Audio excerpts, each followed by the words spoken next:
Ayan, nang tinanong ko si Chris Bacalares na yung its founder doon, its founder, ano ang meaning nun?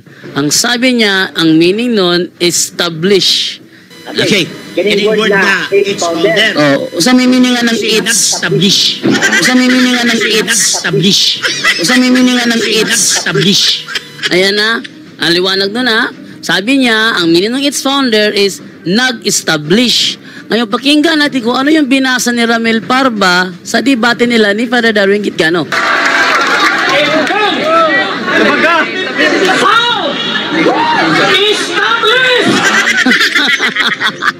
Ano raw? Ulitin nga natin.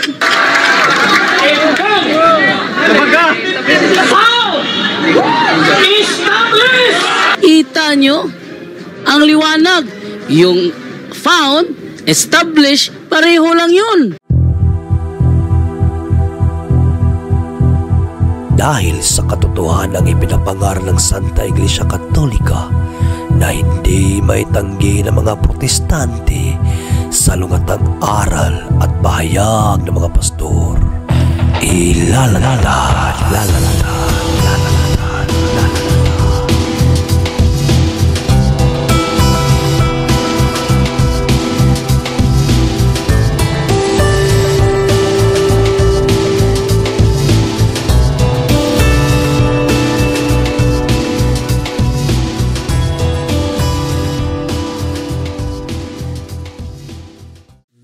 Magandang gabi sa inyong lahat mga kapuntos, at ngayong araw na ito ngayong gabi na ito ako pala ang nakatoka para magbigay sa inyo ng topic. At ang topic na tatalakayin ko ngayon ay ang patungkol sa hindi pala marunong sumagot ng tanong itong si Chris Bacalares.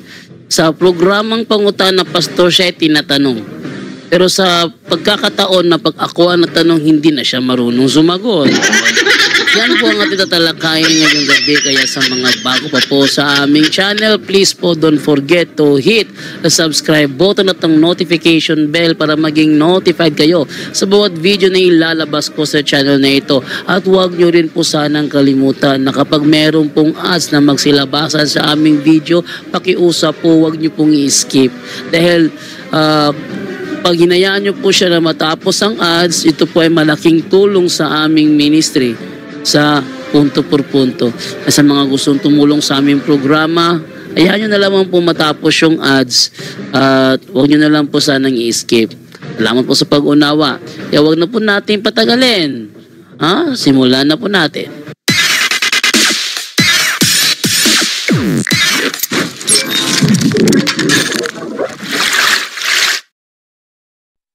Back saw Simbahan.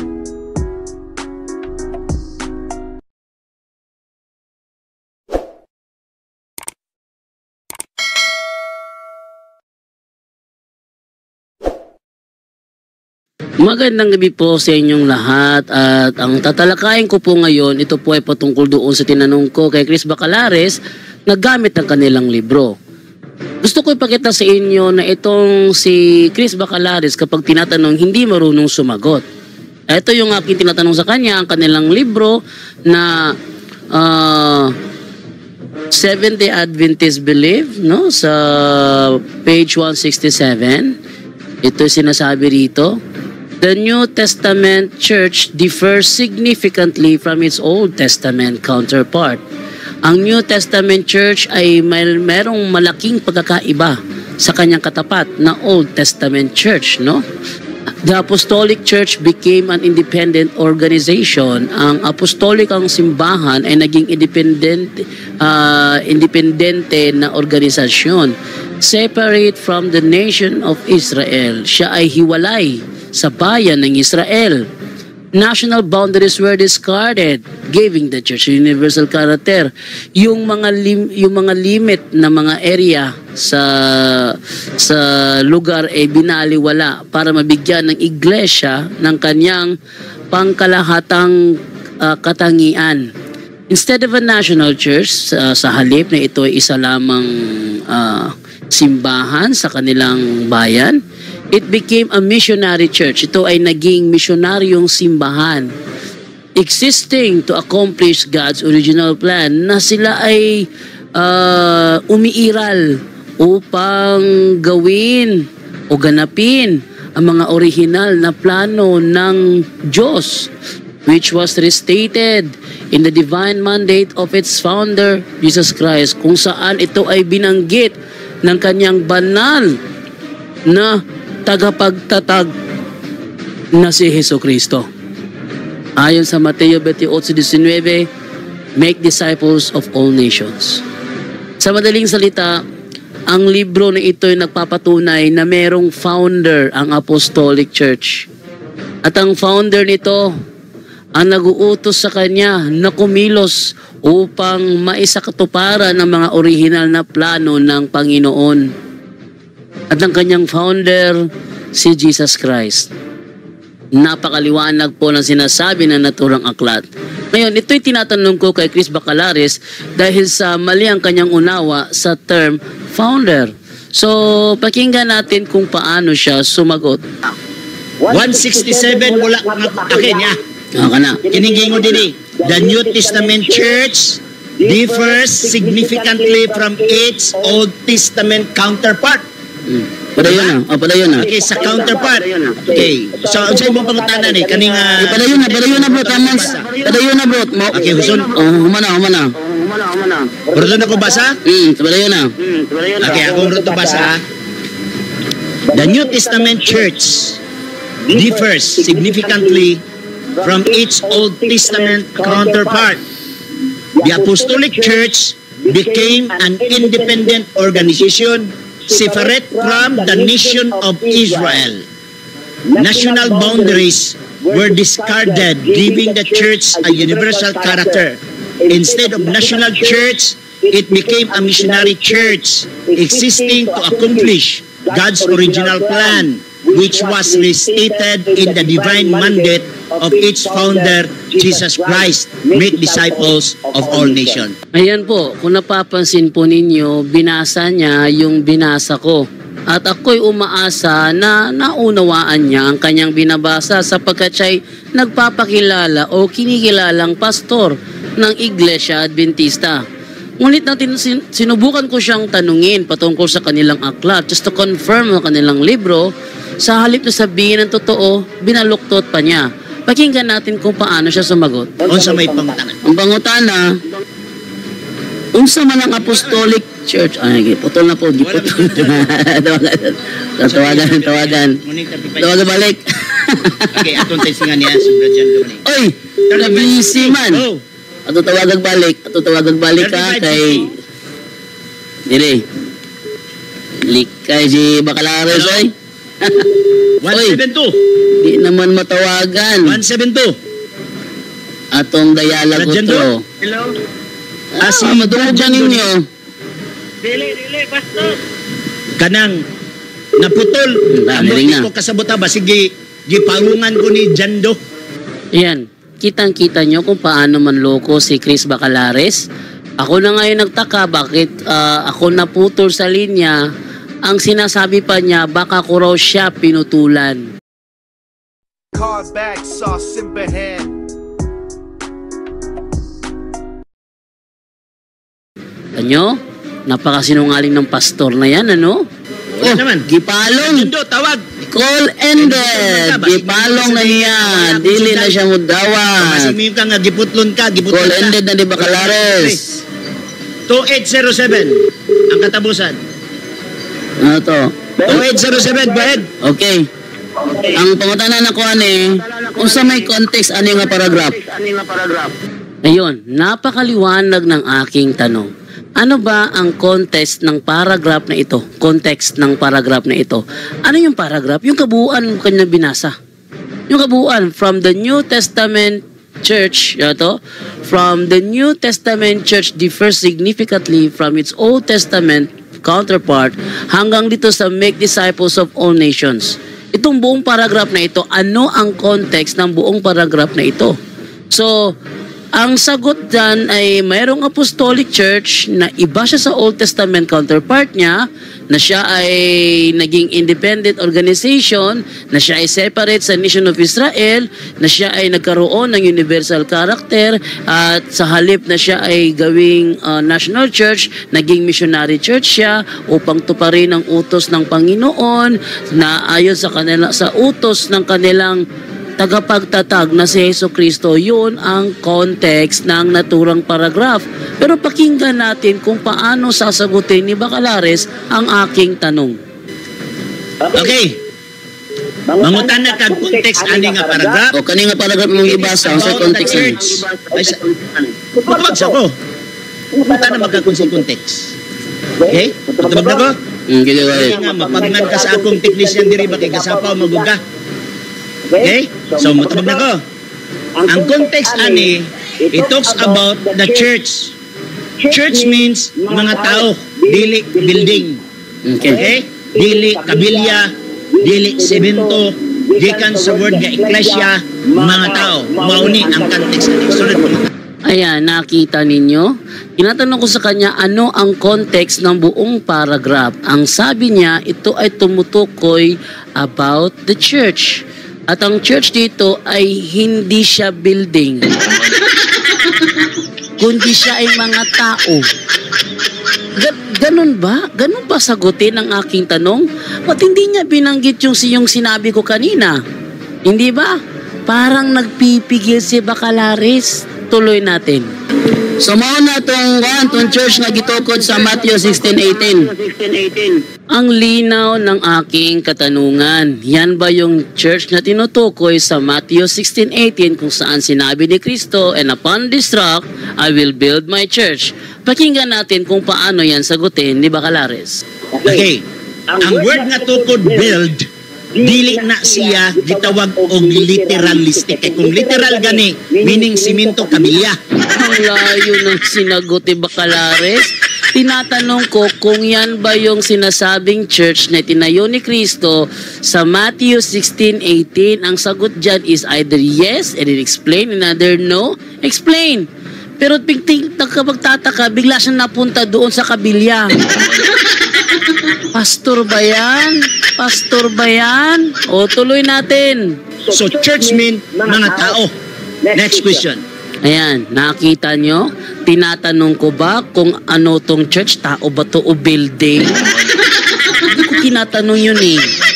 Ang tanong ko sa kanya, napakaliwanag, di ba? Napakaliwanag naman tanong ko eh. Yan ba yung church na tinutukoy sa Matthew 16:18 kung saan sinabi ni Kristo, "I will build my church"? Yan ba yon o hindi? Yan ang tanong ko. Inulit ko pa nga eh. Pakinggan natin kung sasagutin na ba ni Chris Bacalares. Card bag sauce in hand.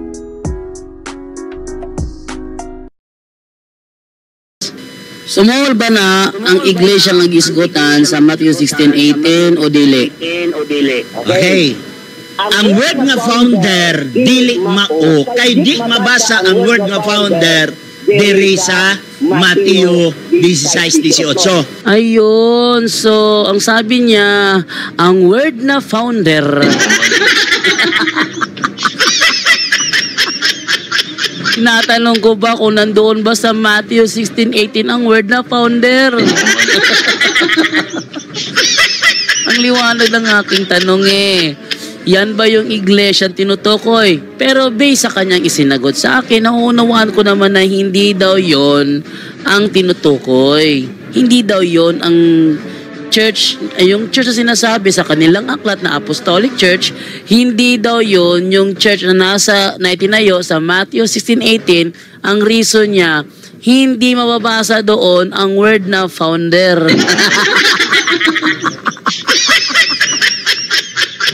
Kakatawa. Tuloy natin. Next question. So, unsa man ning giingon diri sa inyong libro nga The Divine Mandate of its Founder? Unsa man ang meaning ng its diha? Yan. So, tinatanong ko naman sa kanya yung nasa bandang dulo ng kanilang libro kung saan ganito ang ating mababasa. It became, which was restated, sinabi, muling sinabi, which was restated, no? Muling sinabi, in the divine mandate, sa magitan ng banal na kautusan, mandatory ba? Mandatory. Banal na kautusan of its founder, ng kanyang, katong is kanyang, no? Kanyang, its founder, ang kanyang tagapagtatag, Jesus Christ, no? So, tanong ko sa kanya, ano itong its dito? My point is, ito ba'y tumutukoy sa Apostolic Church? Itong its nandito, in the divine mandate of its founder? Anong its ito? Ito ba'y referring to the Apostolic Church? Or what else? Pakinggan natin kung paano sumagot ang kinikilala ng mga Sabatistang kanilang pastor. Okay, kining word na its founder. Sa may meaning ng its? Nag-establish. Ayun ha. Tinanong ko siya, ano yung its founder? Ang sabi niya, itong its founder. Meaning, siya yung nag-establish.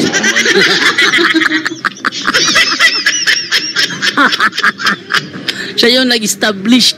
Pag sinabi nag-establish, hindi ba siya yung nag-build? Naalala ko yung yung debate ni Father Darwin Gitgano at saka ni Ramil Parba kung saan ang invent at saka yung establish is synonym.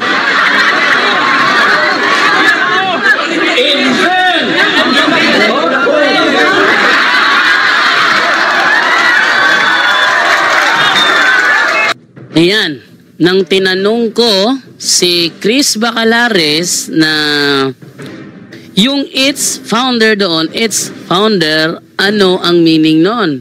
Ang sabi niya, ang meaning nun, establish. Okay, kining word na its founder.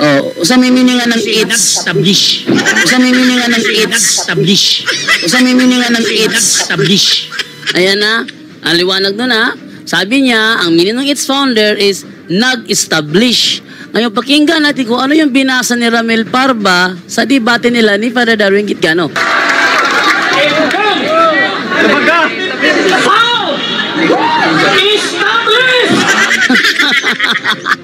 Ano raw?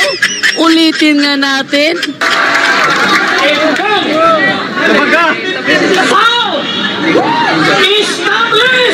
Kita nyo? Ang liwanag. Yung found, establish, pareho lang yun.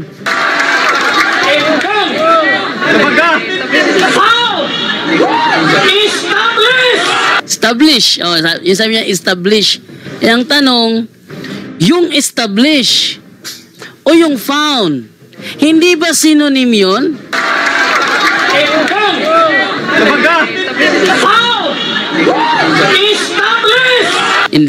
Invento, establish, synonym siya. Yung build kasama doon sa synonym niya eh.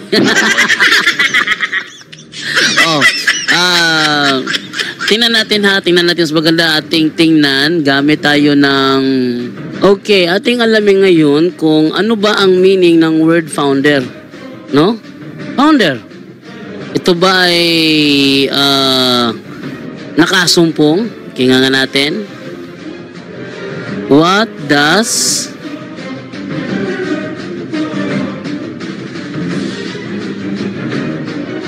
the word founder means? Ano yung sagot? Yan. Ayun. No? Ano kaya ang meaning ng founder? Founder has a few different meanings depending on the context. 1. Verb found. To establish or create something, especially an organization. Institution or company. For instance, someone might found a company by starting it from scratch. Ayun, no? Verb, found. How about noun? The person who establishes, creates, or initiates something. For example, a founder can refer to the individual who starts a company. A company, organization, or movement. In both cases, a founder is someone who plays a significant role in the creation or establishment of something new. Oh, asan dito yung sinasabing nakakaplag? Palpak talaga si Bacalares. Kayong mga sabadista kayo, kung kukuha kayo ng pastor, sana yun namang mautak. Sana yun naman sanang mautak. Para naman hindi kayo ligaw. Tingnan yung mga kaluluwa nyo, mga ligaw. Liwanag na nga aking tanong eh. Liwanag na tanong, hindi mo yung makuha. Cars back, saw Simbahan. Ha? Ano na aking tanong, hindi pa talaga makuha. O, ituloy natin. Ang word nga established, dili na sama sa imong ginahuna nga gitawag na to og build, kay ang build dili na siya founder. Kung gusto ka, mulantaw ka, kung unsa sakto ba ang akong giingon, mukuha ta og dictionary. Diba, unsay meaning anang its founder? Unsay gipasabot anang its diha? Yan nakita nyo? Hindi talaga marunong sumagot si Chris Bacalares, ano? Ang liwanag ay ano ibig sabihin ng its doon? Saan tumutukoy yun? Is it referring to the Apostolic Church or not? Yan ang tanong doon eh. Pero hindi talaga sumasagot si Chris Bacalares kasi alam niya nagsisinungaling siya sa madla. Sisinungaling si Chris kaya hindi siya makasagot ng diretso sa akin tanong. Yung tanong ko, hindi naman yun fallacy. Ito ha, ipapaliwanag ko lang ha. Pag may pagkakataon na kami hindi sumasagot sa isang tanong dahil ang tanong ay fallacy, misleading. Yung mga misleading question, hindi talaga yun dapat sagutin. Yung kapag ako naman ang magtanong, hindi naman magtatanong ng fallacy. Napakaliwanag eh. Ano yung meaning ng its doon? Logical question yun. Hindi masagot ng diretso ni Chris Bacalares. Tuloy natin. Next question. Akong pangutana, balik ko na ako ha. Unsay kahulugan, aning its dinhi, ITS ba, ITS. Unsay meaning aning its, asa ni nagpuntiri, unsay gipoint aning polong diri its. Unsay gipoint na diliba mo ang Apostolic Church o lahi nga gipoint niya. Ayan, tingnan ninyo kung gaano kaburingog ito. Ang sabi ko sa kanya, uulitin ko yung tanong. Kasi yung tanong ko, hindi sinasagot. Ang tanong ko sa kanya, ano yung tinutukoy doon na it's? Next question. Akong pangutana, balik ko na ako ha. Unsay kahulugan aning it's dinhi, ITS ba, ITS. Kanya, it's, ha? To the divine mandate of its founder, Jesus Christ. Ano yung kanya? Is it referring to the Apostolic Church o iba tinutukoy nun? Yun ang tanong ko eh. Next question. Akong pangutana, balik ko na ako ha. Unsay kahulugan aning its dinhi, ITS ba, ITS. Unsay meaning aning its, asa ni nagpuntiri, unsay gipoint aning polong diri its. Unsay gipoint na diliba mo ang Apostolic Church o lahi nga gipoint niya. Kaso ang mga sagot ni Bacalares sobrang layo. Punta siya doon, meron ba nakalagay doon na founder? Hindi nga. Kumbaga, nagtanong ako sa kanya, kasi Bacalares, kung idadagdag ko yung 5 sa 5, ilan ang sagot? Ang isasagot niya, yung katipunan, tinatagyo ni Andres Bonifacio. Ayun, ganun siya sumagot. Ang liwanag eh. Pero talagang binabaluktot niya, sinasadya niyang iliko ang kanyang pagsagot. Tapos sabi ko sa kanya, ulitin ko ang aking tanong. Ang sagot naman niya, ulitin ko rin ang aking sagot. Ano ba namang klaseng utak yan? Anong klaseng utak meron niyang pastor niyong mga sabadista kayo? Ha? Kaya nga inuulit yung tanong, baka kako hindi naunawaan ng tanong. Wait lang muna ha. May anuhin lang muna ako. Brother Pioy, pakisabi doon sa ating bisita na Nigerian, tapusin ko muna tong video ha. Okay. Okay bro. For the Nigerian visitor, there's something I play here for us. So after the video presentation, you may start to ask, okay? Is it okay, brother? After the video presentation, you may start to ask. So I hope you can wait for a while that I finish my video presentation for this night, okay? Okay. Okay, bro. Okay. So, I'll inform him. That iPhone, that is his name, iPhone. okay. I will call him after the video presentation, okay? So, Okay, let me proceed.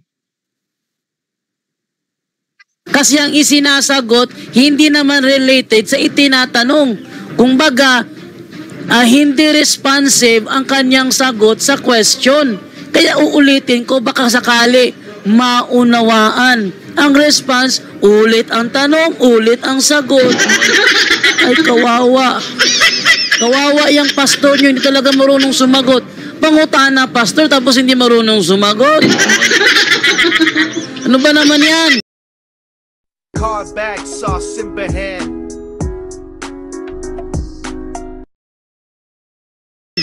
Oh, pakinggan natin. Sasagot ba ng tama ito? Sige po, aning Sana it's. magbalik ka, aron maklaro sa audience. Balik ko na ako ha. Balik ko na ako. The New Testament Church differs significantly from each Old Testament counterpart. It differs. Kaning word nga it's, meaning to say, gasaysay siya sa New Testament Church o sa Old Testament Church. Ayun, nalasing na si Bacalares. Mas lalong lumayo. Mas lalong lumayo ang kanyang kasagutan. Ang tanong ko sa kanya, ano yung ibig sabihin ng it's sa to the divine mandate of its founder, Jesus Christ? Unsay kahulugan aning it's dinhi, ITS ba? ITS. Unsay meaning aning it's? Asa ni nagpuntiri? Unsay gipoint aning polong diri it's? Unsay gipoint na nadiliba mo ang Apostolic Church o lahi nga gipoint niya? Ngayon binabasa niya, the New Testament Church differs from its Old Testament counterpart. Ano ba naman yan? Utak ba yan? Utak? Ha? May utak pa ba yung pastor ninyo? Ha? Ang liwanag na tanong ano ba yung it's doon sa to the divine mandate of its founder? Is it referring to the Apostolic Church? Or nag-refer siya sa iba? Ang sinagot niya, ito, the New Testament Church differs significantly from its Old Testament counterpart. It's na siya ay nag-i-explain sa Old Testament Church at New Testament Church. Ay naku. Ay naku. Hahay. Utak pa ba yan? O hindi ba? O kayo umunawa doon. Kayo umunawa. Ang lino ng aking tanong, sadyang binabaluktot ni Chris Bacalares ang aking mga tanong. Kumbaga, sinasadya niyang ilayo. Sinasadya niyang iliko. Para hindi maipo-focus doon sa aking tanong, sinasadya niyang iliko. Pagliligaw ang tawag dyan. Sa mga Sabadista nanonood, pagliligaw. Ang tanong ko nandito, ba't niya inililiko sa ibang isyo? Oh, yan ha? Yan, paraan ng mga Sabadista yan para magligaw ng tao. Kaya sinasabi ko lahat ng nabautismuhan sa Seventh-day Adventist, lahat yun iniligaw ang utak nun. Lahat yun. Ha? Lahat yun iniligaw ang utak nila. Ang liwanag ng aking tanong ano yung its founder? Is it referring to the Apostolic Church or referring to another? Akong pangutana, balik ko na ako ha. Unsay kahulugan aning its dinhi, ITS ba? ITS. Unsay meaning aning its? Asa ni nagpuntiri? Unsay gipoint aning polong diri its? Unsay gipoint na nadiliba mo ang Apostolic Church o lahi nga gipoint niya? Ang layo ng kanyang isinagot bigla nagbalik to sa simula. Referring daw, yun daw is talking about the Old Testament Church and the New Testament Church. Ang layo. Ibig sabihin yung Old Testament Church, founder Jesus Christ. Ano ba naman yan? Ang layo talaga. Ang layo. Tuloy. Kaning Apostolic Church mo niyang Old Testament Church? Ayan. So, for clarification sa kanyang isinagot sa akin, gusto ko i-clarify niya. Itong Apostolic Church na binabasa natin it became a missionary church. Ito ba yung yung Old Testament Church? Kasi pagkakalam ko doon, the New Testament Church differs significantly from its Old Testament counterpart. Ang New Testament Church, malaki ang pagkakaiba sa katapat niya na Old Testament Church. Malaki ang pagkakaiba. So, ibig sabihin, yung Apostolic Church ba, saan yun? At yun ba ang New Testament Church? Yung bang Old Testament church? Sabi niya kasi, yung it's doon sa divine mandate of its founder Jesus Christ, ang sabi niya, yung it's daw doon is referring to the Old and New Testament. Ang main subject nun, the Apostolic Church eh. So tanong ko sa kanya, itong the Apostolic Church, ito ba yung Old Testament Church? Kasi doon, yun siya sumagot. Next question. So, unsa man ning giingon diri sa inyong libro nga to the divine mandate of its founder? Unsa man ang meaning ng its diha? Akong pangutana, balikon ako ha. Unsay kahulugan? Unsay kahulugan aning its dinhi? ITS ba? ITS. Unsay meaning aning its? Asa ni nagpuntiri? Unsay gipoint aning polong diri its? Unsay gipoint na dili ba mo ang Apostolic Church o lahi nga gipoint niya? Unsay gipoint aning its? Magbalik ka aron maklaro sa audience. Balikon ako ha. Balikon ako. The New Testament Church differs significantly from each Old Testament counterpart. It differs. Kaning word nga its, meaning to say, gasaysay siya sa New Testament Church o sa Old Testament Church. Ha? Ngayon, pakinggan natin ngayon kung paano niya sasagutin itong tanong na ito. Yun bang Apostolic Church? Ito ba yung Old Testament Church? It's either yes or no. Paliwanag.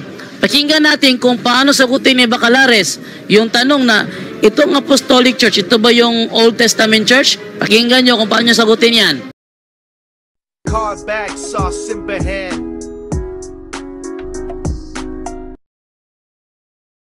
Okay, ang word nga apostolic gikan sa Greek word nga apostolos, pinadala. Bang! Ano ba naman yan? Ano ba naman yan ang liwaliwanag ng katanungan? Talagang binabaloktot ni Bacalares. Next question. So, unsa man ning giingon diri sa inyong libro nga to the divine mandate of its founder? Unsa man ang meaning ng its diha? Ano ba naman yan? Sinadya talaga niyang binabaloktot eh. Yung its founder doon ba, yung to the divine mandate of its founder Jesus Christ. Next question. So, unsa man ning giingon diri sa inyong libro nga to the divine mandate of its founder? Unsa man ang meaning ng its diha? Ano ang tinutukoy nung it's doon? Yung kanya ba? Kanya? Ano tinutukoy yun? Is it referring to the Apostolic Church or other church? Ang sagot naman niya, yung salitang apostolic ay yung galing sa apostol. Ano yun? Ano ba naman yan? Utak pa ba yan? Ha? Pinagyayabang nyo sa akin si Bacalares, hindi marunong sumagot. Kumbaga, ang tanong natin nasa mathematics, pag siya sumagot, nasa araling panlipunan.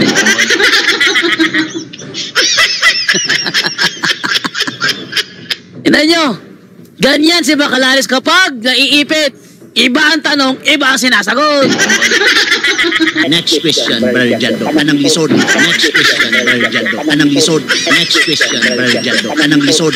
Next question, Brother Jando. Anang lisod? Ang sabi ni Chris Bacalares, next question naman, yun naman sanang mahirap. Dito pa nga lang nahihirapan na eh. Ang liwanag ng tanong eh. Yung it's doon sa the divine mandate of its founder, Jesus Christ, ano ang tinutukoy ng it's doon? Is it the Apostolic Church o ibang iglesia yon? Ang layo ng mga pinagsasakot, sasabihin niya, bigyan mo ako ng tanong yung mahirap. Ano to? Patutsada? Bacalares? Huwag ka magpatutsada, kitang-kita nahihirapan ka na nga eh. Ha? Kitang-kita na nga nahihirapan ka, pakunwari ka pa. Halatang halata. Naghihirap ang kalooban mo.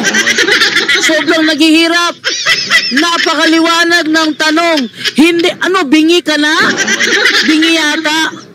Duda ko, bingi na si Bacalares eh. Ilang beses kong inulit ang tanong. Yung kanyang mga isinasagot ni isa walang tumama doon. Ano ba nangyayari sa'yo?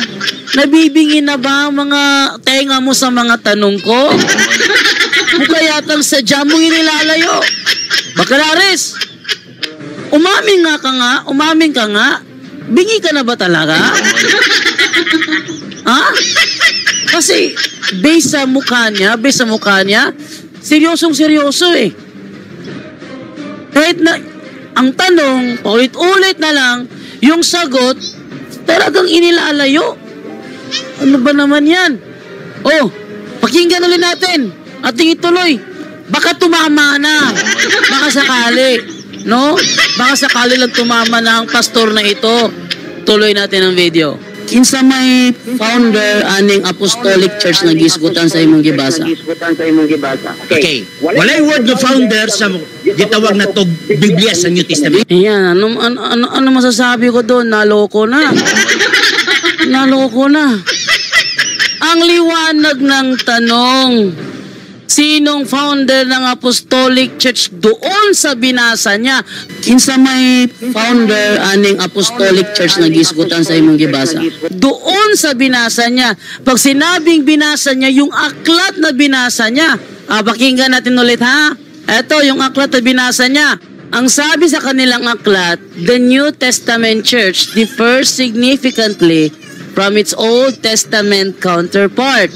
The Apostolic Church became an independent organization, separate from the nation of Israel.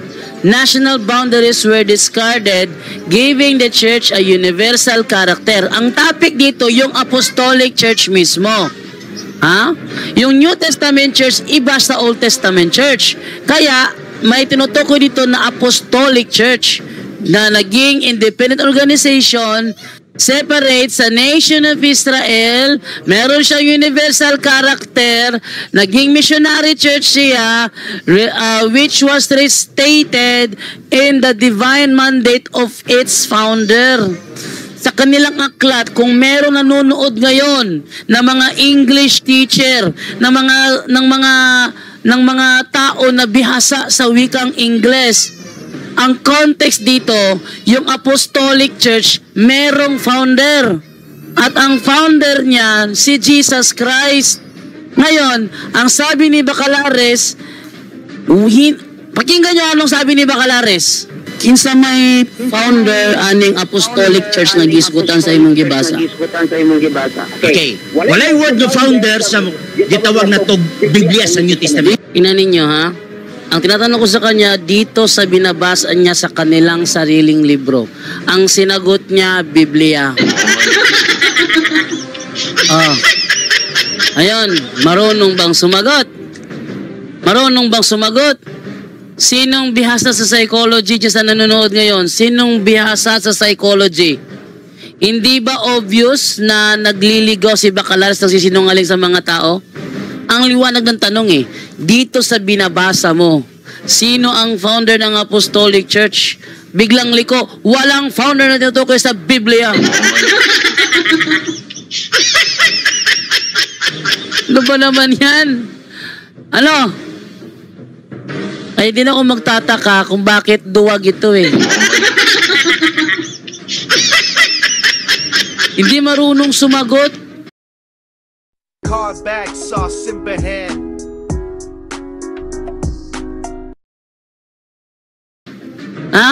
Huwag niyong ipagyabang sa akin yung Bacalares ninyo. Bingi na, ewan ko na lang. Ang sarap sabihin. Ang sarap sabihin, no? Naku, makakainsulto ako nito. Talagang pagliligaw, ano? Sinadya ko na ito na lang yung itapik ko ngayon. Kasi plano ko sanang itapik ngayong gabing ito, si Denmar Santiago natakot kay Wendell Talibong makipagtapatan. Yung sanang napili ko Pero next time na lang yun sa next topic ko, Next topic ko. Gusto ko lang ipaklaro ito na si Bacalares talaga, hindi talaga marunong sumagot. Tuloy natin. Bacalares, ang akong pangutana nimo ba, kinsay founder aning Apostolic Church nga gisgutan sa maong pahina sa inyuhang libro? Page 197, kini katikis. Dili na mo ipangutana. Dili na mo ipangutana. Latin, Ecclesia. From the Greek, Ecclesia. Dili na mo ipangutana. All out. Yan, nakita ninyo kung ano-ano ang mga pinagdadaldal, hindi ko naman tinatanong. Tapos, Kung sakali, pipigilan ko yon, imumute naman nila ako kasi sinasabayan ko raw. Ayan. Yan ang style ni Bacalares. Yan ang style ni Bacalares. Sasagot pa kunwari, pero totoo niya sumasagot. Bakit?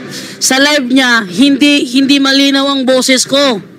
Hindi malinaw ang boses ko eh. Takot siya magbukas ng messenger kasi sa messenger malinaw ang pagdating ng boses. Gusto niya sa telepono para malabo ang boses at siya lang yung malinaw pakinggan sa live niya. Ganyan kadaya ang programa na yan. Tingnan mo, nung tinatanong ko, iba sinasagot. Nakita ninyo? Hanggang sa di na niya ako pinapakinggan at lanat, inoff niya yung live niya. Ito, tingnan ninyo. Dili na mo pangutana, Bacalares. Dili na mo akong pangutana. Ang akong pangutana ba?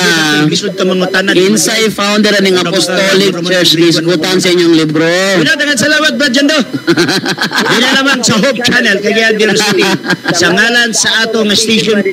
Ayan, nakita ninyo?